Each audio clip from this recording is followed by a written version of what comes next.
Hi, everybody. Welcome to our live stream. I'm Lauren Ramanzi, the co-founder of Hold It, and our mission here is to create a community for sharing ideas and knowledge in a safe space through interactive live streams and Q&A, with the main focus of focusing on human connections. So here today on our live stream, we'll be talking about startup accelerators with the amazing Shanna Greathouse of Piggyback, who's going to talk about her experience throughout. So I'm going to invite her on now. If you've seen any of our other live streams, you may have seen her before. She's really smart. She's been through a lot, and I'm excited to hear about her experiences and share some of my own as well. Hi. How are you? Good. Good to see you. You too.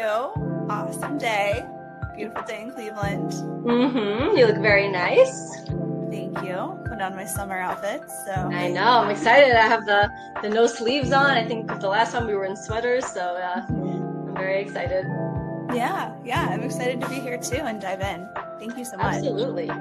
So you have been through a few accelerators, right? You've been through 7 or 8. I think 8 Whoa. is next week. Yeah. Wow. Okay. So let's jump in. So accelerators. So some people get confused between accelerators and incubators. So let's start with that. So what is the difference between the two? So incubator is kind of what it sounds like. You're a really small, you're at infancy stage, you're looking to grow the idea, come up with product market fit. Well, you can do product market fit later in accelerator too, but you're testing the market, validating your idea.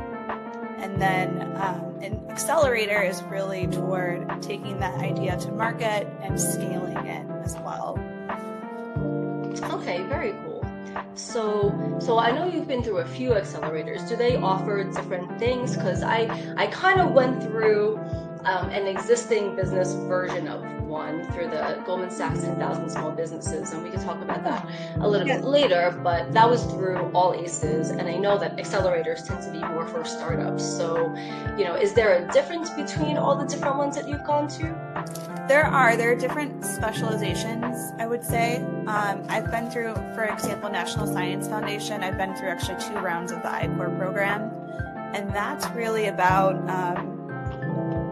validating the idea. They're really tailored or customized for graduate students who are also doing research.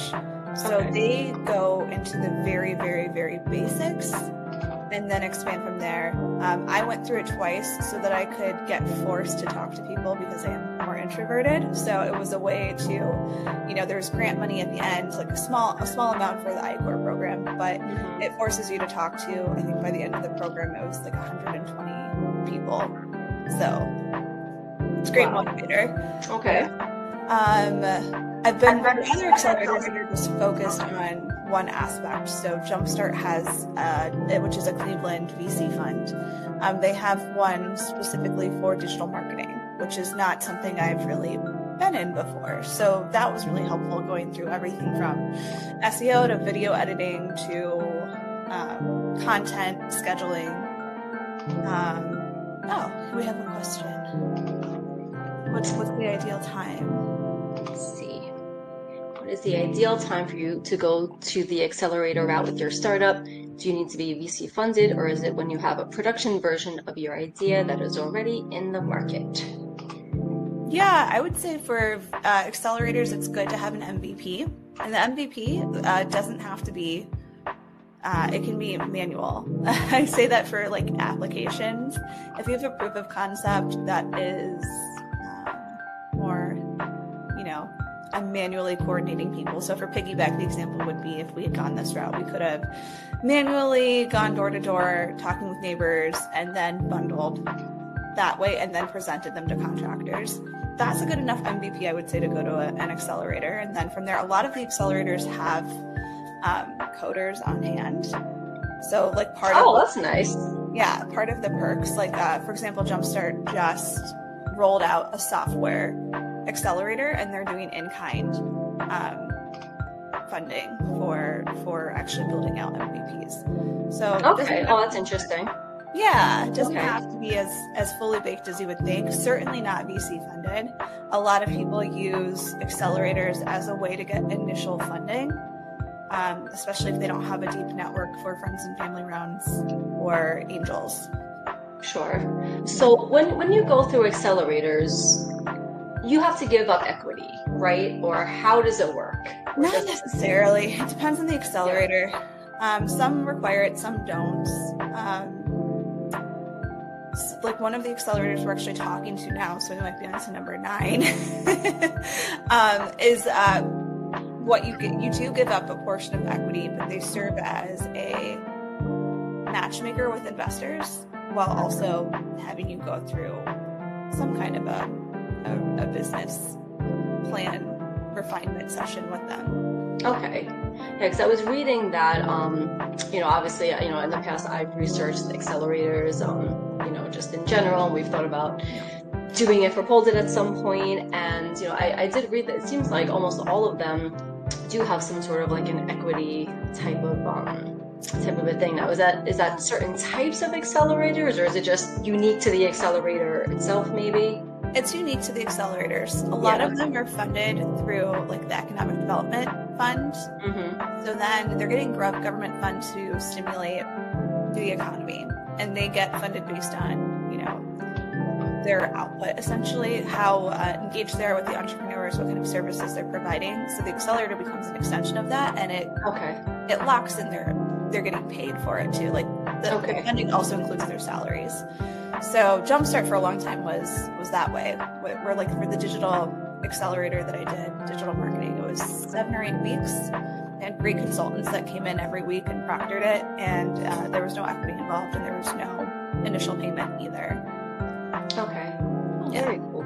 So the goal of accelerators then is to help you expand your idea and to also get funded. Is that correct? Or to at least help you put you in front of investors? Like that's something where like I've kind of seen different things from different accelerators. So yeah, so tell us a little bit more about that.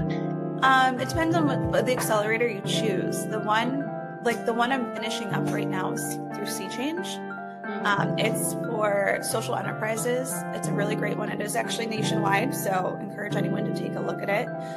Once you need it, it's a lot of repeat curriculum from every other accelerator I've been in, and it doesn't necessarily match you with investors, though at the end there's like a pitch summit that they host. Okay. So that there are investors that are invited, so you could, in theory, there. But for me, it was more about understanding the requirements to confidently say that you're a social enterprise and you're a, en route to become a B Corp certification for us is what we're looking for in the future. So how rigorous the KPIs have to be, what kind of statistical modeling do you have to do to establish a baseline, if any, and so that was why I chose that one. But other accelerators, they'll match you with investors. There's one I'm doing next week where that's the goal. Okay. Yeah. So I was gonna say, so I know there are a lot out there, and I've heard there are kind of some scammy ones too that you really have to look out for. That some of them are just not necessarily worth the time in the association. So so when you have gone through these and whatnot, what process did you use to vet them? So it's really easy to get really hyped up when you get into them. I would say I had been a founder for like 2.5 months. I went through a process with an accelerator that is a TV show, which I wasn't thrilled with. Oh yeah? Which one? I don't want to say it because I don't. I want to watch you. We're gonna listen to you, Shana. No, I didn't actually do it. I didn't. So I decided against it because it did come across as a bit scammy. More for it was an interview value, right? Yeah. It was to take place as like it was a mix of tech plus mostly small businesses, so more like the Goldman Sachs kind of oriented model for the small businesses, which was the first thing. Like I think you should go toward an accelerator that complements your niche, and it was a competition, but then there wasn't actual prize money at the end, and then you could only stream it through their app.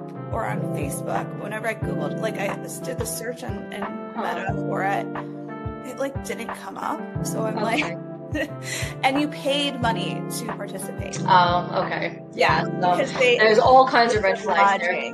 Yeah. You said like 3 different. Well, the lodging makes sense, right? I guess. But I don't know. Go to If it's a Oklahoma TV with show, a bunch of strangers for like 2 weeks. I mean, it seems like the real world of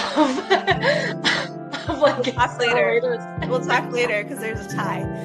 Oh, really? And there you go. That makes perfect sense. Yeah. I was like, I don't think about this one. So I passed on that one. So yeah, I think you have to ask a lot of questions, see what you're actually getting out of it at the end. Look at who their past cohorts have been, and if it's a really new accelerator, make sure that they're not trying to stick you with their startup fees to get the accelerator going. Yeah, and I've never heard of that before. That's actually interesting. Of someone paying you a fee, because isn't the whole point that they're trying to help you get money because they know that you're a startup with no money, right? Like, isn't that the whole purpose of having the accelerator? It doesn't connect with people. At least that's what I found based on the hundreds of outreach from LinkedIn I get every single month asking for me to pay them to do something like generate revenue. And I'm like, don't you connect to startup pre-seed with people don't connect with us. Yeah, no, exactly. It seems like it defeats the entire purpose. It's like you're reaching out to the wrong audience if you're trying to find someone to pay you money. Like somebody with a startup doesn't have money to give you. They're trying to accelerate their business in order to do that. Oh my goodness, that's so funny. So also just like I'm gonna take a quick break for anybody. If you have any questions or if you wanna come on join us on the panel to to share any insights or ask questions. You can raise your hand or ask questions in the Q&A, or of course just BS and chat with each other in the chat now and afterwards. So just throwing that out there if you want to join us up here. We're not going to charge you. Maybe you'll get paid in equity, right? Unlike the real world of accelerators. Yeah, I will tell you about that one. Like they had me until they're like, and it's in Oklahoma, and I'm like, not paying $4,000 to vacation in Oklahoma with a bunch of strangers. So the application process. Oh, you know what? It's funny. So I feel like so Sami's Mal just asked a question which I think might be similar to what I had just asked. So how do these accelerators decide which startups to onboard to help them? I think they're asking how do they choose, and that kind of goes along with tips for the application process. So let's start with the question. So it depends on the accelerator. Right. So Y Combinator is the gold standard, and they're harder to get in than all of the Ivy League schools combined. And my mentor went through the application process to actually be flown out there and interview, and it was wild. He said for the people that actually did make it, so he flew with his co-founders to San Francisco and completely paid for by the Y Combinator. Oh, wow. Food, lodging, whole 9 yards. He was there. They had a decision with him within the day. I want to say that's good. In a couple of hours. They're looking for polished. If you're looking at Y Combinator, it's like polished. Yes. Pedigree, connections, industry knowledge, secret sauce, and scalability. I was just reading the other day that there's a really large percentage, and I should find this, I'll put it in the chat afterward, of I think the vast majority of the people who do make it onto Y Combinator work in one of the FANG companies. So FANG is, I'm trying to remember, it's Facebook, Alphabet, I always forget the other. Is there another A or is it one A? No, probably Amazon's in there, I would assume. Amazon, Nvidia, and so G is, it wouldn't be Google's, that's Alphabet, right? Yeah. I forget what the G is, but yeah, I hear that that you have to work for one of those, live in San Francisco, have the tech background, come from a good school, or at least drop out of one, the dropout. something. Yeah. Which is kind of a shame. And Netflix, yes. Netflix, thank you. Yes, Netflix, that's good. Although now it probably would be NVIDIA over Netflix, but oh, Netflix, got it. Yeah, it definitely wasn't Netflix. So like it's funny. I've heard some people kind of having beef. I don't know if it's just hating beef or whatnot, but I know Techstars is really coming up in a national way. They're opening up incubators in different places. Yeah, they just opened, and I interviewed with Gabby down in Cincinnati through a referral. So thank you, Cindy, for that. So we're still waiting to find out, but they closed, I think, the Detroit one, but they opened the Cincinnati one, and they've shifted people from Toronto down to cover that one. So they are opening up in new markets. Techstars is, I would say, like next after Y Combinator. So, yes. Yeah. Those are the two main ones that I've heard of. And Techstars is definitely up and coming. And I do know it does seem to cater more to females because Y Combinator historically is very, and this isn't meant to be like a woman like type of a conversation here, but it is the fact that Y Combinator is the percentage of women without a male co-founder is very low. So I feel like Techstars is a little bit more accessible and diverse. No, I agree with that. I agree with that wholeheartedly. And one of the perks that you get is you get AWS credits, you get, there's a lot of other things that come with it. So it's not just like the monetary thing, which Y Combinator, I think, just upped the amount that they're paying out at the end. Okay. It's also all the in-kind services and perks and things that you get along with it, which are very helpful. Is there something else? Very cool. Let's see. Oh, no, that one's like 13 minutes ago. What are some ways, here we go, what are some ways to make your business or startup idea stands out to get the attention of accelerators or incubators? It has to be novel, or have a lot of traction. Yes. Yeah. So do you think it has to have a lot of traction at the onset or have the potential for a lot of traction? Because I know scalability is obviously a big factor, I would think.